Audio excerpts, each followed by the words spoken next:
Here's everything that happened in medicine this week, part 2.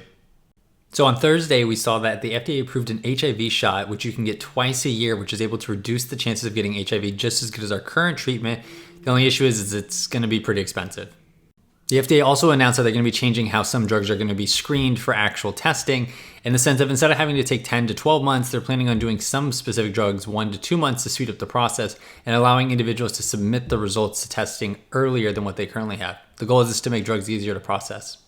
Every state in the United States and DC signed on to a $7.4 billion opioid settlement for Purdue Pharma for their involvement in the opioid epidemic in the United States.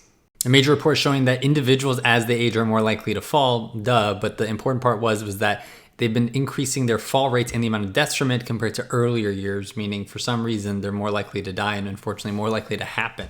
There was a big study that on Friday that said that early daytime napping may be linked to an early likelihood of premature death, and they think it might be because it means you're usually sleep deprived, which has its own impact on health. The Trump administration changed some things for the Affordable Care Act, such as shortening the window to sign up for it and preventing some individuals who have very low income from signing up at any time during the year, and said they have to sign up during the regular season. A big study on diets found that alternative day fasting, so eating a bunch one day or your normal amount and then not eating anything the next day, did have improvements in weight loss compared to other diets, but when they compared it to just pure calorie restriction, they found it didn't have any major impact on it.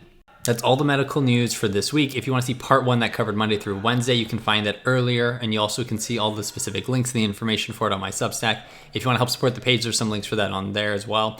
But I'll see you tomorrow to go over everything that happens.